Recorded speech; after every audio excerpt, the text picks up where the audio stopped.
I'm Kara. I'm 32 years old, juggling work and raising my daughter Summer, who just turned 5 this year. Summer absolutely loves playing with dolls. My husband Walter adores her. On his days off, he takes her out secretly, letting her enjoy ice cream and pudding, which she often tells me about as her little secret. I relish the ordinary and peaceful days we have, except for one thing. Every year, during the long vacations, we end up visiting my in-laws, which becomes quite a headache for me. I'm treated like a housekeeper, responsible for meal preparations every day. When I handed over a box of cookies as a gift, my mother-in-law blatantly wrinkled her face. "Oh my, I really don't like these cookies."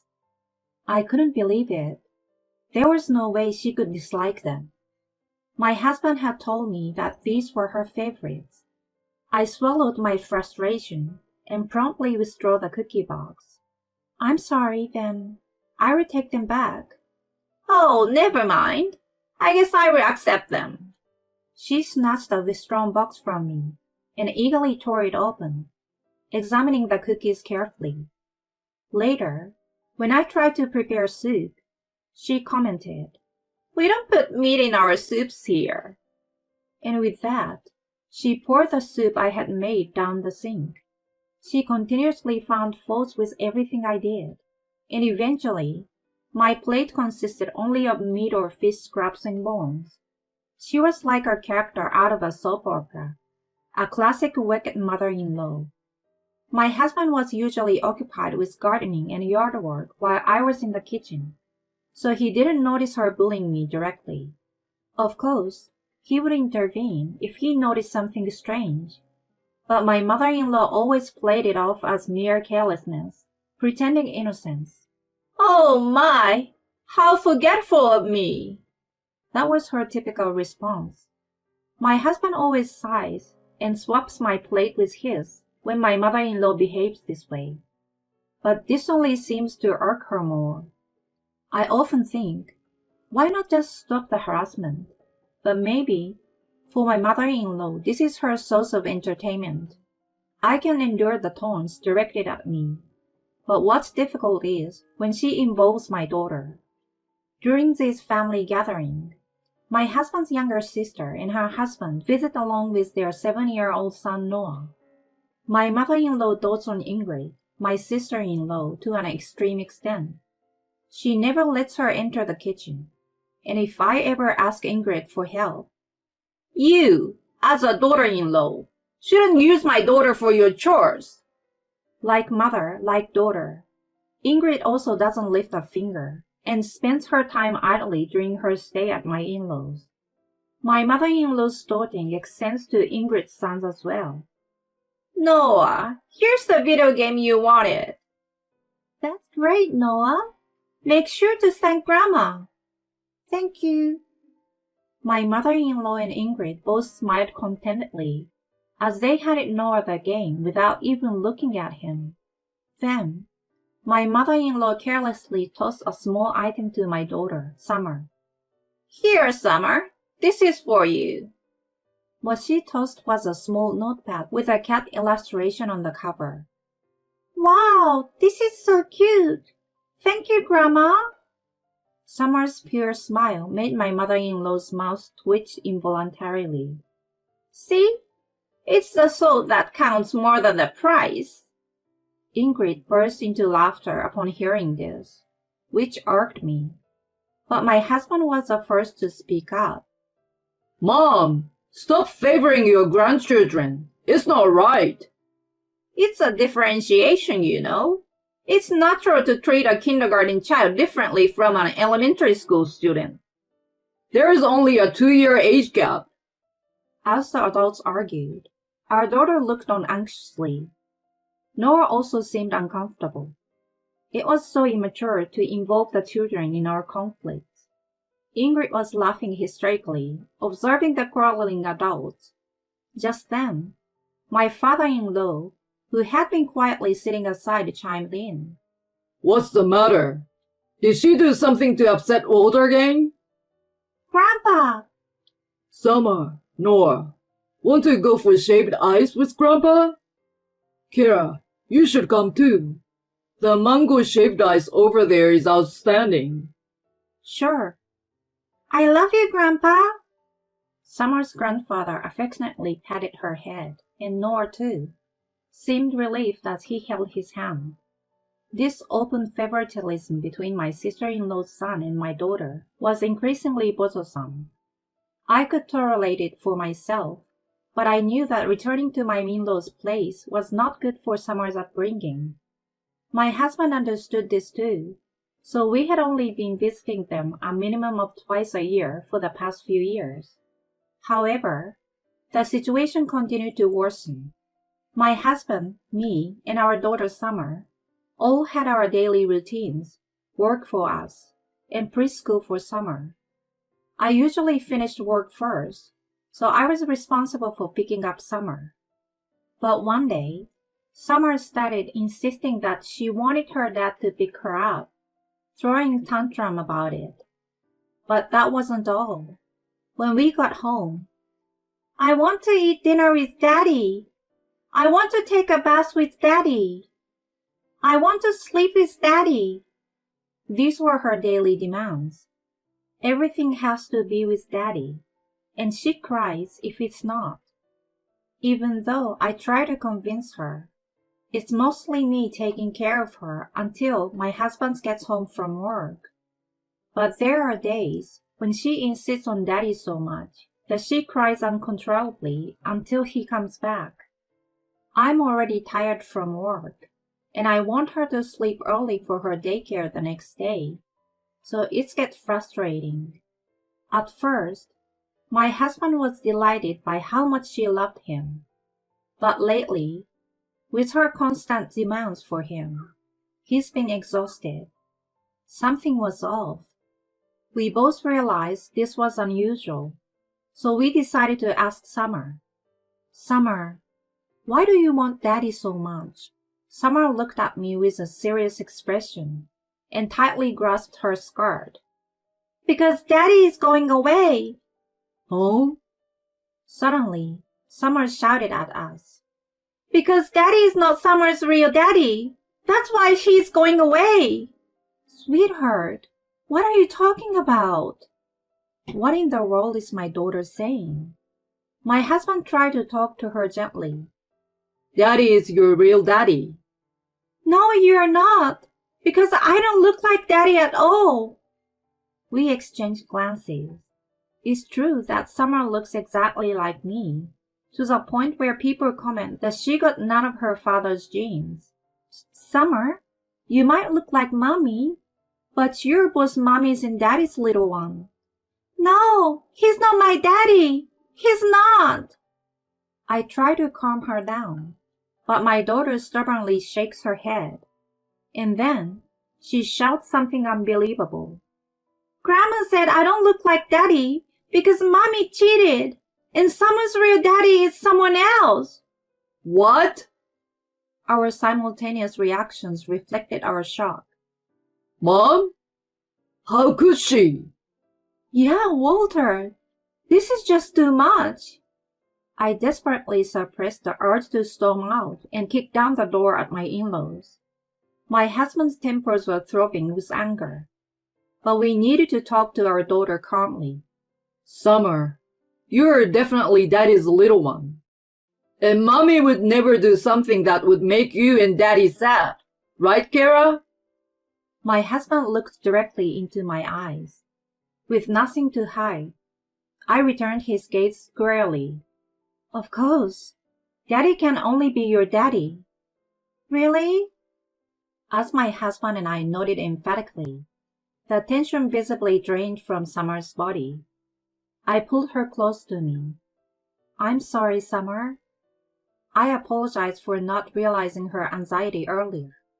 You are definitely Mommy and Daddy's little one. You will always be with us, Summer. My reassurance made Summer's contorted face relax, and she burst into tears, trembling in my arms. That night, my husband and I slept holding her hands. I had been naive.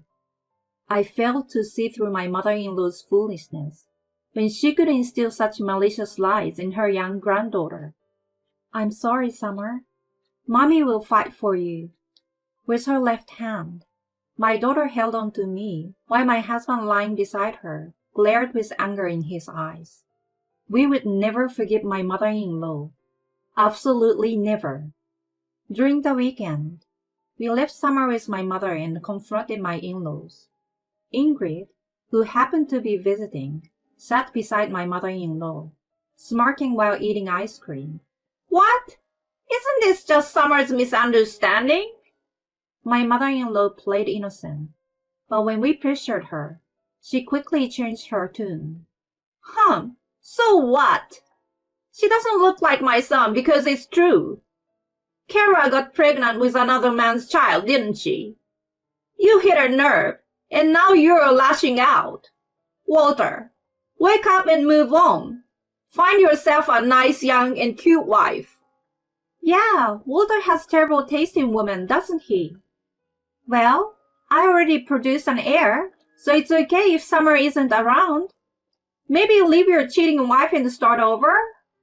You guys, I can't believe this. My husband's temper throbbed as he reacted to my mother-in-law and Ingrid's attitudes. I was furious, but at the same time, I was utterly astounded. To think that my daughter looked different from her son and was accused of infidelity so abruptly. Could it be? Suddenly, an idea struck me, and I voiced it. Could it be because you had a similar experience? What? My mother-in-law let out a strangled gasp, her face noticeably paling. I never thought it could be true, but did I hit a nerve? We wouldn't casually accuse someone of having an affair just because their child doesn't resemble them. But if you have had a similar experience, it all makes sense now. Mom? No way. My husband looked at my mother-in-law in disbelief. Even Ingrid, who was usually composed, seemed shocked as she let ice cream drip from her trembling hand while gazing at my mother-in-law. No, it's not like that. If it's not like that, why are you so agitated? Who is my real father? Walter, no! You're your father's son. So, Ingrid is a child from an affair, right? In that moment, my mother-in-law covered her mouth in shock.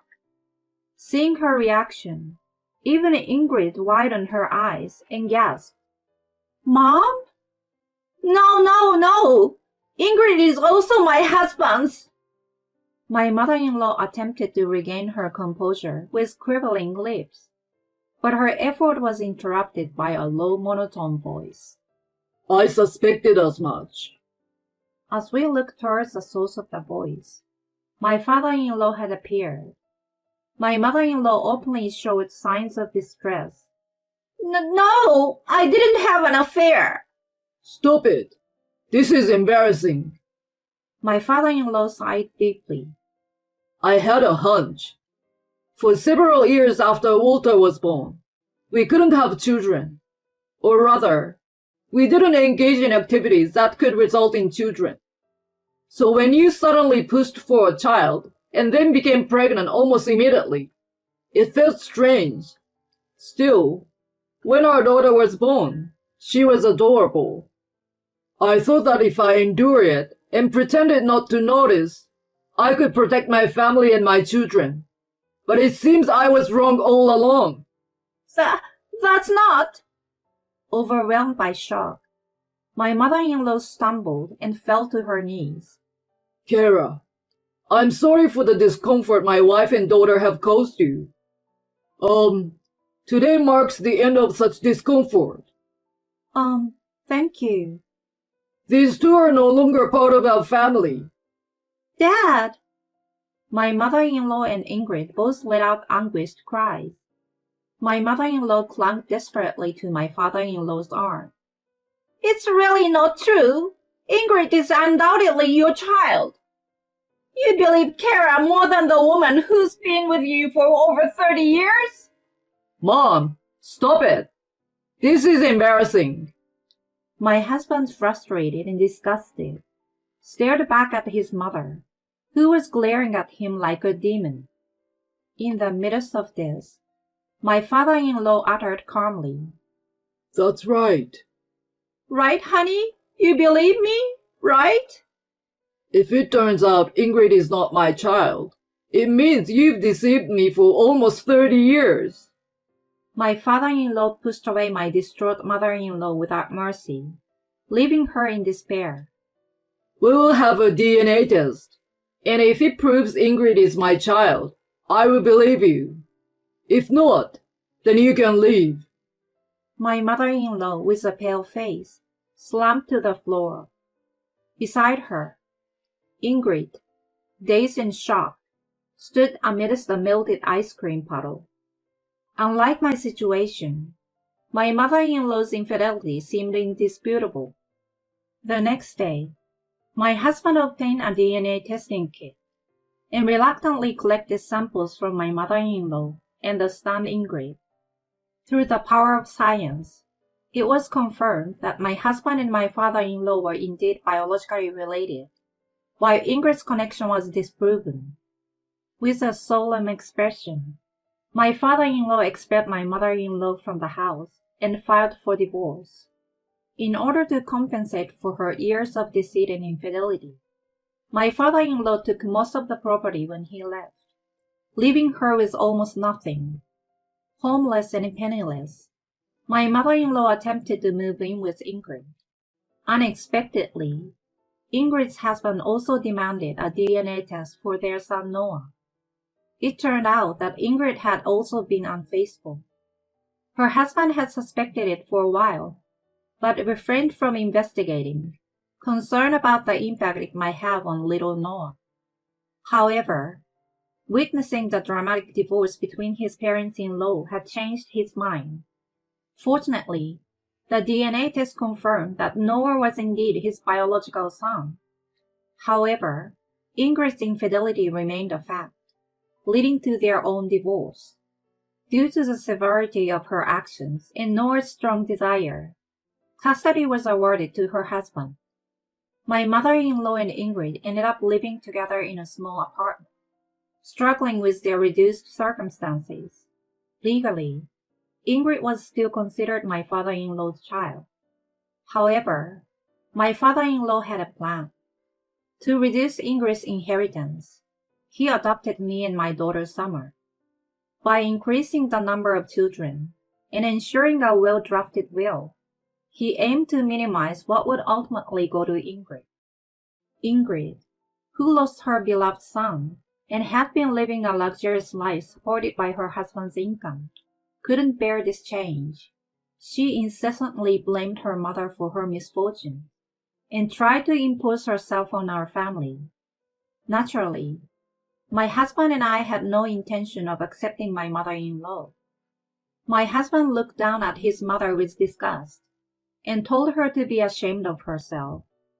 At that moment, Summer, hearing the commotion at the front door, peeked out curiously.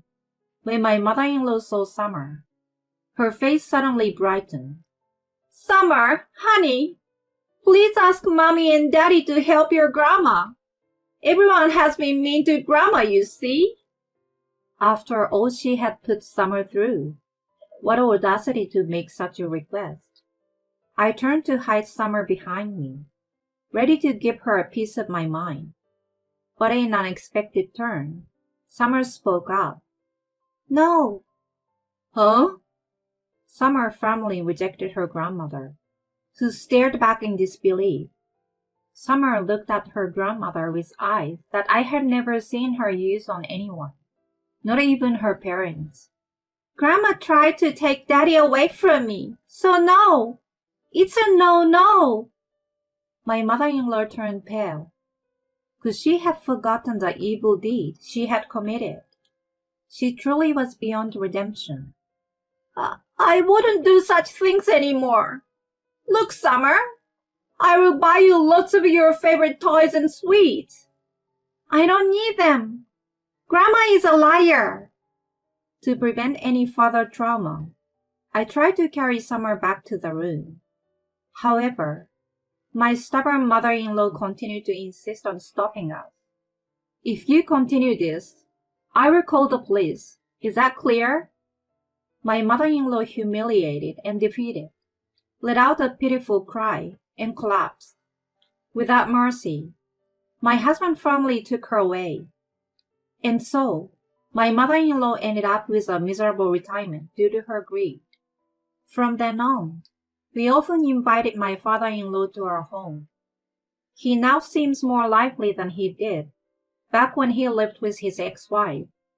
With my mother-in-law and Ingrid gone, he enjoys a stress-free environment, and each visit feels like a celebration.